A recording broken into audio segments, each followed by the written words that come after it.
19. In the City of the Dead.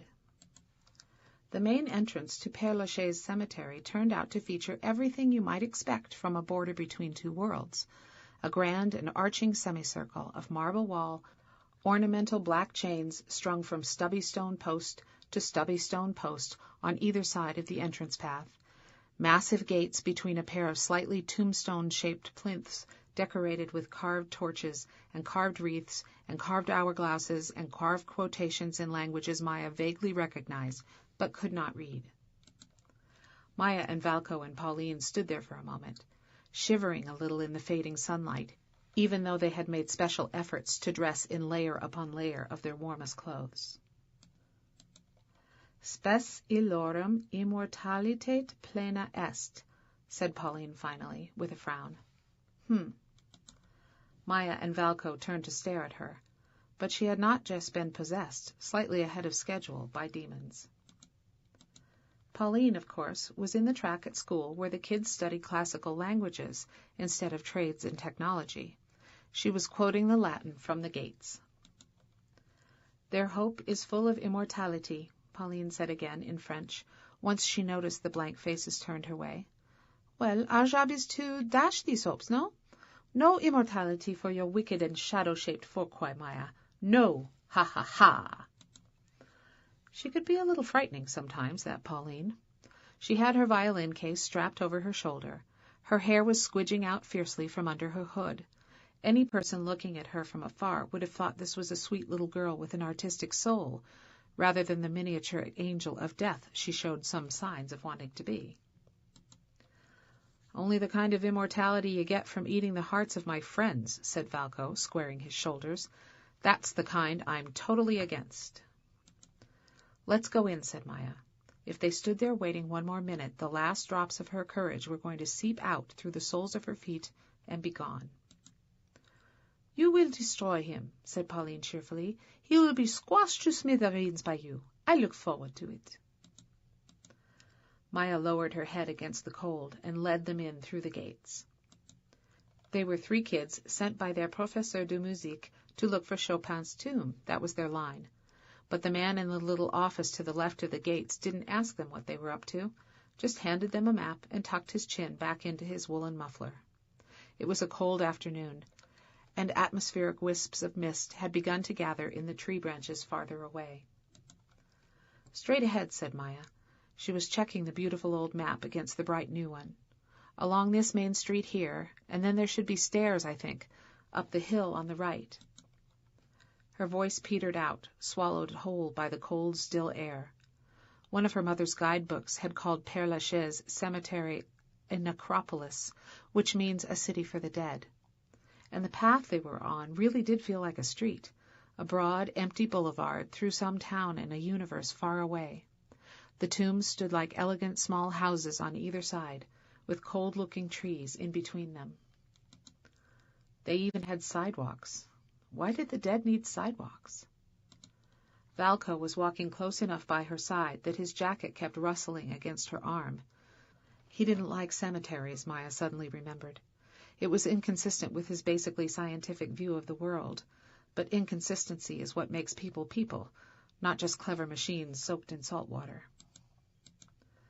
Good news is, part 1 was a snap, he said to Maya under his breath. Part 1 of Maya's plan was to get into Père Lachaise before it closes. That had actually involved a lot of running through metro stations, because school got out pretty late on Thursday, and of course they had to drop their school books and pick up supplies at Maya's apartment on the way, so having made part 1 work was an achievement. Hope this map is still right, said Maya, wiggling her fingers in her gloves. Hope he's still there. Part 2 was find tomb and hide. Once you left the main avenue, the topography of the place became more complicated. They kept stopping to look at the 2 maps, the bright and confident new one, and the lovely imaginary world of the old one. The paths up through the tombs on the hillside were narrower and had more curves in them. Maya led them too far at first, to a grand circular intersection, the Rond-Point Casimir-Perrier, where they turned their backs on the grand monument in the center and consulted the elegant metal street signs. Oh, I see where we are now, said Maya, turning the map around. Come this way. 11th Division. We just zigzag a little, and it's over there."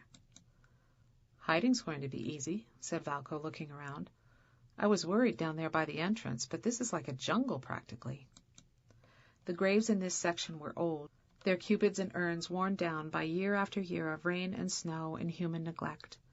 And trees everywhere, a great tangle of plants and graves all up and down that hillside. The whole cemetery had been so quiet, so hushed all this time, that when they turned a corner and saw a pair of flesh-and-blood old ladies gazing up reverently at the statue of a marble muse weeping into a lyre, Maya felt rather shocked. She stopped in her tracks, but Pauline clapped her hands. "And there it is," said Pauline, "the resting place of the great Chopin." The old ladies turned around and smiled. Clearly they were mistaking Pauline for an angelic and sensitive child. "Minus his heart," Pauline added. The old ladies looked just the teeniest bit less certain about the angelic child. "Ship to Poland on its own," said Pauline. "I've always wondered exactly how. Ice, or was it—" The old ladies crossed themselves and moved farther away. "Pauline," said Maya, giving her a sleeve a firm tug. "Come on." Sheesh, the whole point of Part 2 of the plan was not to be noticed, not to be seen. It was in this section somewhere, the tomb of Fourquoy. Maya took a deep breath. They would scour the crowded hillside and leave no little pathway untrodden. There was still time. Surely they would find it eventually. "Hey, Maya," called Valco from not so very far away. "Here's your guy." And there he was. Antoine Francois Fourquoy, his bust looking out with a little half-smile from within a hollowed-out square pillar. His gaze went over Maya's head, above the patch of browning weeds that had taken over his plot. The weeds suggested he was no Chopin. No little old ladies ever brought this statue bouquets of roses. Why, probably they themselves were the first people in years and years to come looking for Antoine Francois Fourquoy, tucked away in his neglected corner of Père Lachaise. "Good," said Maya. "We're here. Now we just need to find a place to hide." Valco looked around and shrugged. He had a point. They could basically walk a few feet in any direction and sit down, and who would ever find them?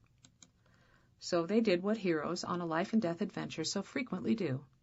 They sat down with their backs against the imposing block of the next tomb over and started rummaging through their backpacks for encouraging snacks. Pauline, for instance, had brought long sections of baguette with chocolate stuffed deep into its innards. "It's very traditional," she said, "for the children to nibble on after school." Valco was happy enough about the chocolate, but Maya could feel his eyes scouting out the tombs all around them. 6 o'clock, he said. "Cemetery's officially closed. Now we wait for 3 hours, right, General?" "Right," said Maya. "Without freezing to death?" he said. "That's the idea." Valco snorted quietly. "What have you got in that backpack anyway? Bricks?" he said. "It looks heavy. Is that a magazine?" "Hey, excuse me, I was thinking ahead," said Maya. "That's got the description in it of the movie we're all supposedly out seeing." "What else?" Maya showed him. A big fleecy shawl borrowed from her mother, food, the summer box, the gargoyle's egg. It was dark already now, but she could feel Valco recoil. "Are you nuts?" he said. "Are you kidding? Why'd you bring that box?" "And the stone, isn't that supposed to be the thing that his brain's hiding out in? Are you even thinking?" He reached for the egg, but Maya's hand got there first. "Leave it alone," she said. "It wanted to come." Pauline and Valco were both silent now, staring at Maya in the darkness. She had to bring the egg, just as she had to bring the summer box. There had been no choice about it. That was true. She admitted it. But Maya still hoped against hope that there was some angle to the problem she wasn't seeing, something that went beyond Fourquoy's plans and his bossy letter, beyond fate, beyond the clockwork path, beyond the clickety-clack of tumbling dominoes. Maya," said Valco, frowning at the egg, "this is a problem." "It's what, that thing?" said Pauline from the deep shadows on the other side of Maya. "A rock? How can a rock want something or not want something?" "It's not a rock," said Maya, and she could feel the stiffness in her own voice as she said it. "It's an egg. Actually, a gargoyle's egg." "Look, Maya," said Valco, "it is so a rock, even if it's a totally strange rock, still." "Mon Dieu, this is bizarre. Gargoyles don't lay eggs," said Pauline Vian. "Ordinarily they don't," said Maya, "but this time they did. They wanted a safe place for his old memories, see, so they made the egg. I promised I'd take care of it." "And who is they?" said Pauline. "The gargoyles again?" Valco and Maya were too busy glaring at each other in the dark to try to explain. "They wanted the memories kept away from the shadow guy, and you are practically planning to hand the memory stone right back over to him." "No, I'm not," said Maya. "I promised I'd take care of it. It wanted to come along. You keep thinking of it as entirely, totally evil. That's unfair." "You're bewitched," said Valco. "You are. You're under a spell, like the letter said. Whose side are you even on? Oh, gosh, listen to me. We're all crazy. Give me that rock." And this time his hand got there before Maya's hand could intervene. He grabbed the egg right out of her backpack, put his arm over his head, and before Maya could move or squeak, he lobbed the egg right away from them into the shadowy darkness of the cemetery. Maya couldn't help it. She gasped aloud in horror, a gasp that was very close to being a shriek, and then clamped her hand over her mouth because there was a bright light swinging along suddenly not that far away. And the sound of someone humming. She was so full of mad there was hardly any room in her for fear, but the mad shoved over a little to make room, and her arms began to shiver. The watchman had stopped, somewhere on the other side of the tomb. Had he heard the poor egg go flying through the air? He would find them for sure. Oh, he would find them right this minute, any second now, for absolute certain. He would shine that bright flashlight right into their faces and shout at them and drag them away, and it would be awful. And then there would be no one left to stop the shadowy Fourquois or the strangeness he had let loose into the world. Everything would become stranger and stranger, and nobody would be safe anywhere anymore.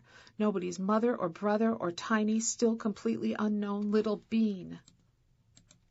The watchman started up his hum again. The light began moving farther away. "Bon," said Pauline very quietly. "He is going." That was when the enormous, awful thought hit Maya all over again. Valco Nikolov, her friend Valco, the person she had thought of as her true friend Valco, had just gone and thrown her gargoyle's egg away. The breath caught in her throat. "How could you?" she said. The fury in her voice was startling. She had never heard herself sound like this, not in real life. And she was still trying to whisper, too. "I promised them I'd keep it safe, and you go and smash it." "Really," said Pauline, "I am confused. Who is this they and them? And Valco did not smash a rock, Maya." "You saw him yourself." "But there was no sound of smashing, Maya. No. Hard to believe in this so stony place. But it must have landed on grass somewhere. The rock must be all right." It was true, Maya realized. There had been no great smithereening smack. If there had been, what's more, the watchman would surely have heard it. Valco had meant to smash it, though. It was still a betrayal. It was still absolutely awful in every way. "But Maya," said Valco from quite close to her ear. His voice was miserable and loving and impatient, all those things at once. "You know I can't let the stupid shadow have you.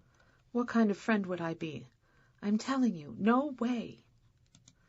Maya was already crawling forward, however, feeling the ground with her hands. The egg had trusted her, and he had flung it off into the darkness. "Bringing his memory here with you has got to be what he wants," said Valco, still not very far away in the dark. "He thinks he's got you, Maya. He hasn't got you, has he?" Maya opened the summer box, slipped some small thing from that box into her pocket, and stood up. "No," she said, "he hasn't got me. I hope not. Sort of he does, I know, all right, yes, but not all the way. I am doing my best. Help me find that egg, will you? I really did promise them I'd take care of it." "Them?" said Pauline from back in the shadows. "The gargoyles," said Maya. "What time is it now?" 7 o'clock, said Pauline. "How often do you two talk to gargoyles? Because honestly, if you had told me these things a week ago, I don't think I would be here right now." "It's too dark, Maya. Listen, I promise. I'll come back tomorrow and find your egg. I promise I will. I just don't want it controlling you. Because honestly, the things you are saying now sound to me like the thoughts of lunatics." "All right," said Maya suddenly, and she plopped back down on the ground. "All right, it's too dark to go looking for it now. You're right. We'll have to come back." The poor egg, alone in this cold cemetery.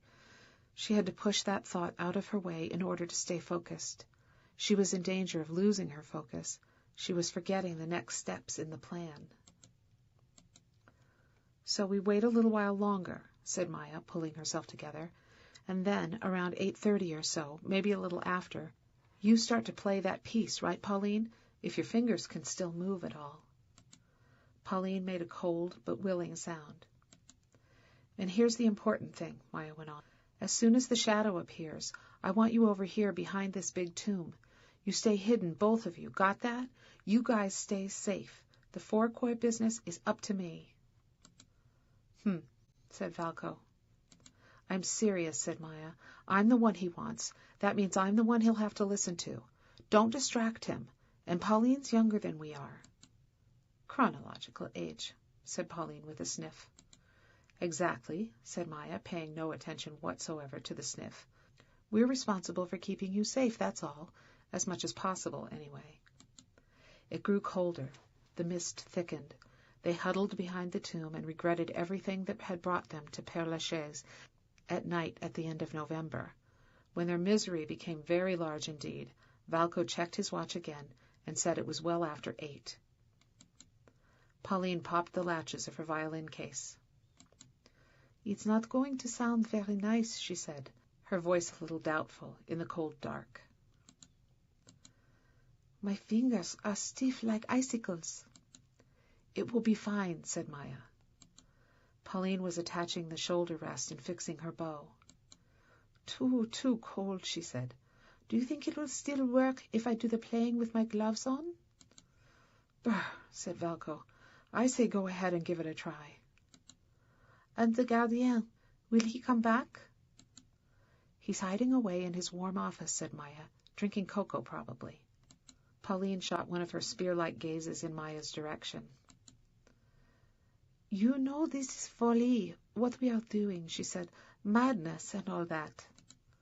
"I hope it's not," said Maya. "Let's see." Pauline put the bow on the string to tune, but the violin was so cold it didn't want her messing around with its pegs. "I can't tune it properly," said Pauline. "Impossible." "Doesn't matter," said Maya. She did not actually say aloud that Pauline was not likely to play in tune even on a well-tuned violin, but that thought did go through her mind. Pauline narrowed her eyes and clenched her bow too tightly in her gloved right hand, and the bow went scraping across the strings. A cry like a dying cat, thought Maya. Not that she had ever heard a dying cat, and in any case perhaps dying cats would find it insulting to be compared to Pauline Vian. Maya had been worried about guards hearing the music and coming in droves to yell at them and snap handcuffs around their wrists, but the trees and the fog soaked up the sound of the violin like a chilly gray sponge. If anything, the world around them became quieter as Pauline played. It became more attentive. Valko had come up and put his jacketed arms right around Maya, a friendly, comforting, comfortable hug that drowned out for a long minute all the cold and dark. Somewhere out there, beyond the tombs and the mist and the city of Paris, was a sky full of stars. Down here, where you could see no stars, Pauline's violin was trying its best all the same to dance, one small, brave, out-of-tune voice against the enormous silence of Père Lachaise. "If that shadow gives you any trouble," said Valko to Maya, "I'm jumping out and tackling him, just so you know, and I'm sorry about your rock." He said it quietly, so as not to interfere with the music, or maybe just so that the looming trees and the stone tombs could not hear. Maya was not sure shadows were things that could be tackled exactly, but she felt a little better all the same. though on the other hand Valko had thrown the gargoyle's egg into the darkness somewhere. He had wanted it broken. Really, she didn't know how she felt just at that moment. "Be careful," she said. "You be careful too, and we both have to make sure Pauline's okay." Rum-tumty-tumty, rum-tumty-tumty. That was Pauline's violin, sending its awkward signal out into the fog. Valko was listening to it too. He shook his head and smiled. "That's not really going to lure anyone anywhere, you know. I think we're—" And his mouth was just forming the word safe when the tide of strangeness came rolling over them, this time almost like a blow to the stomach. The sick-making tingle of magic was so strong, and the world around them folded itself away and began to change. The sound of magic, it turned out, was a roaring sort of rumble, things growing and stretching under the ground, the sap running through surprised trees above the ground, the stone of all those cherubs and wreaths and weeping nymphs reshaping itself into shapes it wasn't used to. The ground beneath their feet rippled. The violin behind them faltered, but only for a moment, and then Pauline launched into her danse macabre all over again with extra gusto. Maya stole a look at Pauline's face in the misty gray light and was shaken to her core. Nothing the strangeness was likely to do could be stranger than Pauline Vian smiling. "Are you all right?" That was Valko, whose hand, Maya noticed now, was firmly on her arm, keeping her steady. Or keeping himself steady. Hard to say. "It's happening again," Valko said. "Right? I can tell." Maya forcibly restrained the part of herself that wanted to shriek or roll her eyes or both, and nodded instead. "He has to state the obvious," she reminded herself. Valko had to state the obvious for the simple reason that none of this, even after all this time, was all that obvious to him. But there, the quality of the sound around them was already shifting again. Something new joined the rumbling, quake-like roar of change. A clattering sound, as if the universe had decided to roll 100,000 dice, just to see what numbers might come up. "What's that?" she said. "Pauline?" Pauline was playing and smiling, smiling and playing.